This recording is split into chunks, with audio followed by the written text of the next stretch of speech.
Hello student, आज की इस वीडियो में class 10 history chapter number first Europe में राष्ट्रवाद के 30 प्लस ऑब्जेक्टिव क्वेश्चंस करने वाले हैं।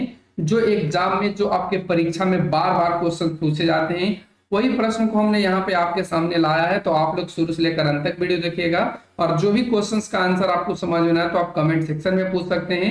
और वैसे तो आपको सारे क्वेश्चंस का आंसर खुद से करने हैं। आप लोग कमेंट सेक्शन में बताइए कि आप लोग खुद से करने के बाद कितने क्वेश्चंस का आंसर सही कर पा रहे हैं। तो चलिए फटाफट से बढ़ते क्वेश्चंस की तरफ। आप लोग क्वेश्चंस का आंसर दीजिएगा। फर्स्ट क्वेश्चन आपके स्क्रीन पर आता है, जिसमें आपसे पूछा गया है कि जर्मन एकीकरण की पृष्ठभूमि निर्माण का श्रेय किसे दिया जाता है। ऑप्शंस भी हैं, ऑप्शंस आपके सामने हैं। मेजनी ने किया, काउंट काबूर ने किया, नेपोलियन बोनापार्ट ने या बिस्मार्क ने।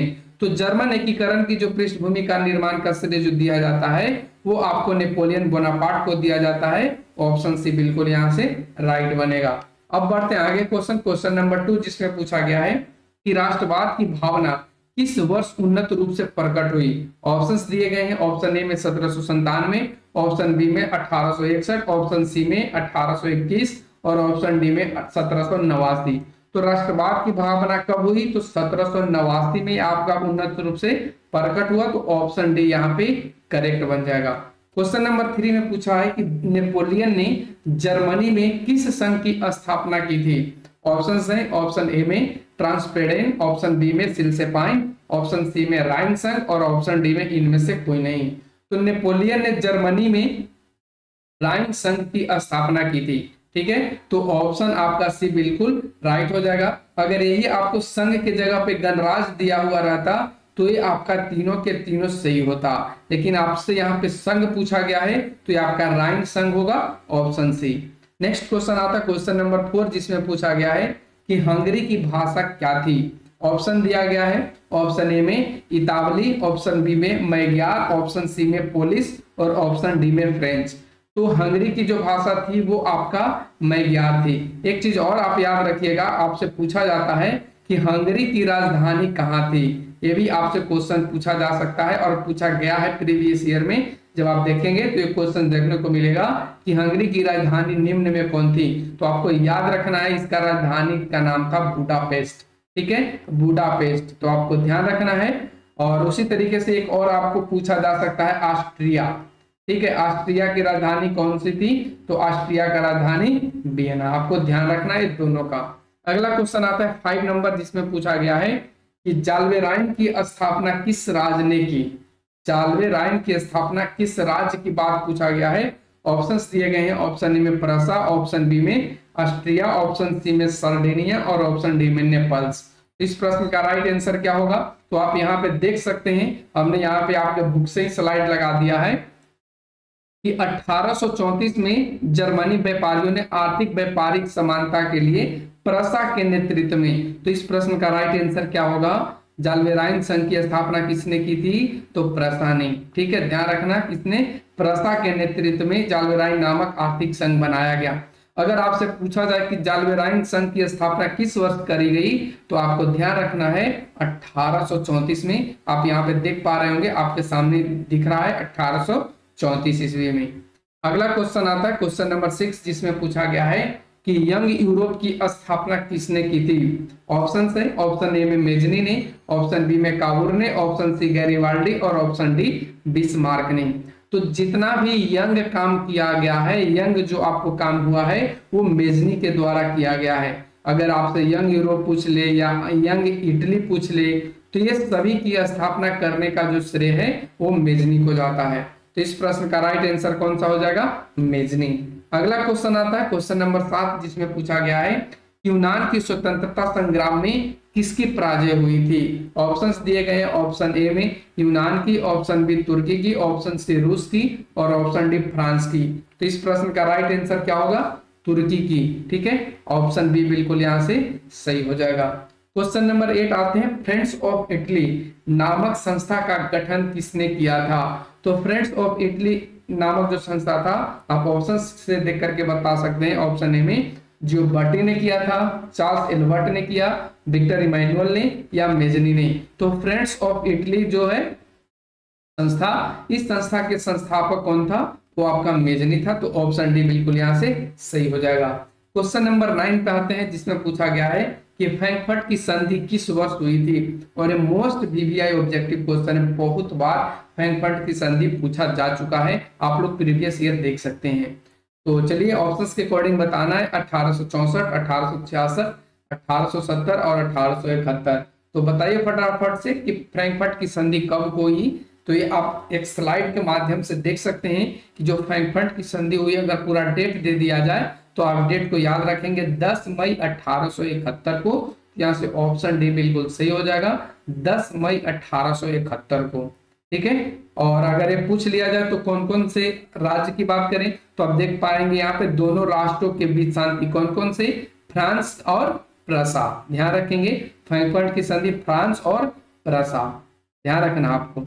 ये क्वेश्चन पूछा जा सकता है कि फ्रैंकफर्ट की संधि किन देशों के बीच हुई थी, तो आप बताएंगे फ्रांस और प्रसा के बीच।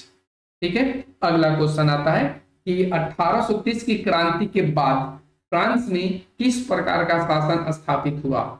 ऑप्शंस हैं, ऑप्शन ए में संघीय शासन व्यवस्था, ऑप्शन बी में संवैधानिक राजतंत्र, ऑप्शन सी में निरंकुश राजतंत्र और ऑप्शन डी में गणराज। तो इस प्रश्न का राइट आंसर कौन सा होगा, संवैधानिक राजतंत्र, यानी संविधान के अकॉर्डिंग वहां पे शासन, वहां पे जो शासन की सत्ता था वो कामयाब हुआ। तो ऑप्शन बी बिल्कुल यहाँ से सही हो जाएगा। क्वेश्चन नंबर 11 में पूछा गया है कि सेडोवा के युद्ध में किसकी पराजय हुई। ऑप्शंस हैं, ऑप्शन ए में ऑस्ट्रिया की, option B Prussia, option C Naples और ऑप्शन डी सार्डिनिया।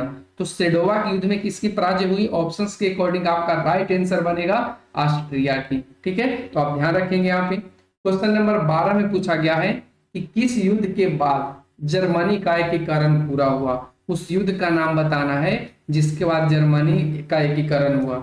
ऑप्शंस दिए गए, ऑप्शन ए में क्रीमिया का युद्ध, ऑप्शन बी सेडोवा का युद्ध, ऑप्शन सी प्रसा डेनमार्क का युद्ध, ऑप्शन डी सिडोन का युद्ध। तो इस प्रश्न का राइट आंसर क्या बनेगा, सिडोन का युद्ध। ठीक है, आप लोग कमेंट सेक्शन में बताइए कि सिडोन का युद्ध कब हुआ था। ठीक है, कमेंट सेक्शन में आप फटाफट से टाइप कीजिए कि सिडोन का युद्ध कब हुआ था।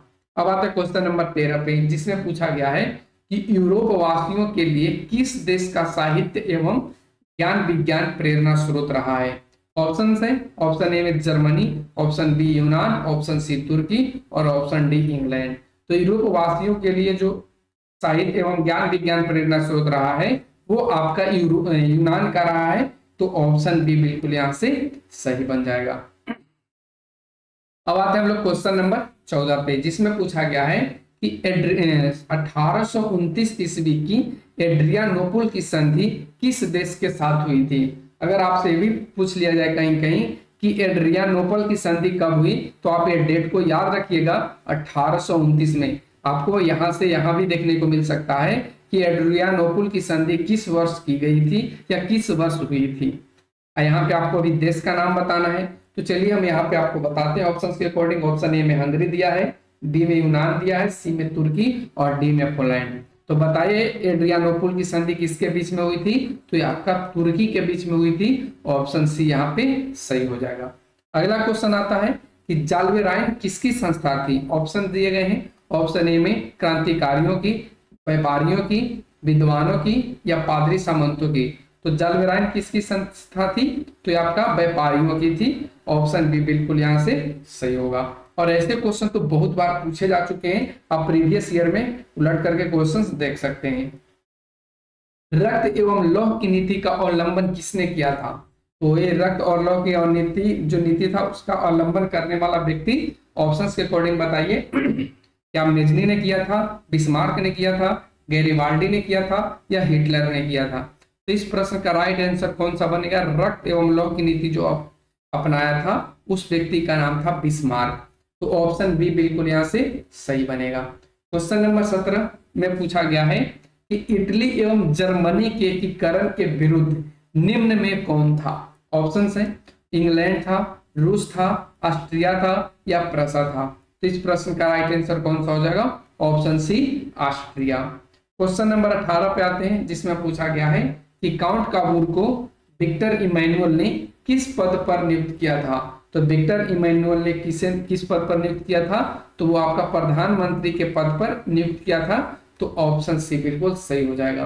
क्वेश्चन नंबर अब आते हैं 19 पे, जिसमें पूछा गया है कि गैरीबाल्डी पेशे से क्या था। और ये तो क्वेश्चन मोस्ट, जितना वीवीआई कर सकते हैं उतना एक कम है, क्योंकि ये बहुत बार पूछा जा चुका है कि गैरीबाल्डी पेशे से क्या था। और इस प्रश्न का राइट आंसर आप सभी को पता भी होगा, अगर आप लोग प्रीवियस ईयर के क्वेश्चन देख रहे होंगे तो ये आपका सही जवाब होगा नाविक। ठीक है, अगला क्वेश्चन आता है 20 नंबर, जिसमें पूछा गया है कि जर्मन राइन राज्य का निर्माण किसने किया था। ऑप्शन है, ऑप्शन ए में लुई अट्रामा, option B Napoleon Bonaparte, Napoleon 3 या बिस्मार्क। तो जर्मन राइन जो राज्य था इसकी स्थापना करने का श्रेय नेपोलियन बोनापार्ट को दिया जाता है, तो ऑप्शन बी बिल्कुल सही बनेगा। नेक्स्ट क्वेश्चन आता है, मेजनी का संबंध किस संगठन से था। ऑप्शन दिया गया है लाल सेना, कार्बोनरी, फिलिप हेटारिया या डाइट से। तो मेजनी का जो संबंध था वो आपका कार्बोनरी दल से था, तो ऑप्शन बी बिल्कुल यहां से सही बनेगा। क्वेश्चन नंबर 22 पे आते हैं। क्वेश्चन नंबर 22 में कहा गया है कि फ्रांस में किस शासक वंश की पूर्व स्थापना वियना कांग्रेस के द्वारा किया गया था। ये वियना कांग्रेस के जगह पे कहीं कहीं आपको वियना सम्मेलन भी दिया हुआ रहेगा, तो आपको यहाँ पे गड़बड़ाना नहीं है, वियना कांग्रेस को ही वियना सम्मेलन का नाम दिया गया था। ठीक है, तो ऑप्शंस के अकॉर्डिंग आपका कौन सा सही आंसर होगा, तो ऑप्शन सी बुर्बो वंश। ठीक है, बाकी ये सभी आपका गलत आंसर है, ये आपका बुर्बो वंश सही जवाब है। क्वेश्चन नंबर 23, देखिए यहाँ पे लिखा भी है हमने, आपके बुक से ही हमने यहाँ पे स्लाइड लिया है कि फ्रांस में वियना व्यवस्था के तहत क्रांति के पूर्व की व्यवस्था को स्थापित करने के लिए बुर्बो राजवंश को पुनः स्थापित किया गया और लुई अठारहवां को फ्रांस का राजा बनाया गया। आपसे भी पूछा जा सकता है कि फ्रांस में किस वंश के, फ्रांस में बुर्बो वंश के कौन से शासक की पुनः स्थापना करी गई थी। ठीक है, तो आप बताएंगे यहाँ पे लुई अठारहवां।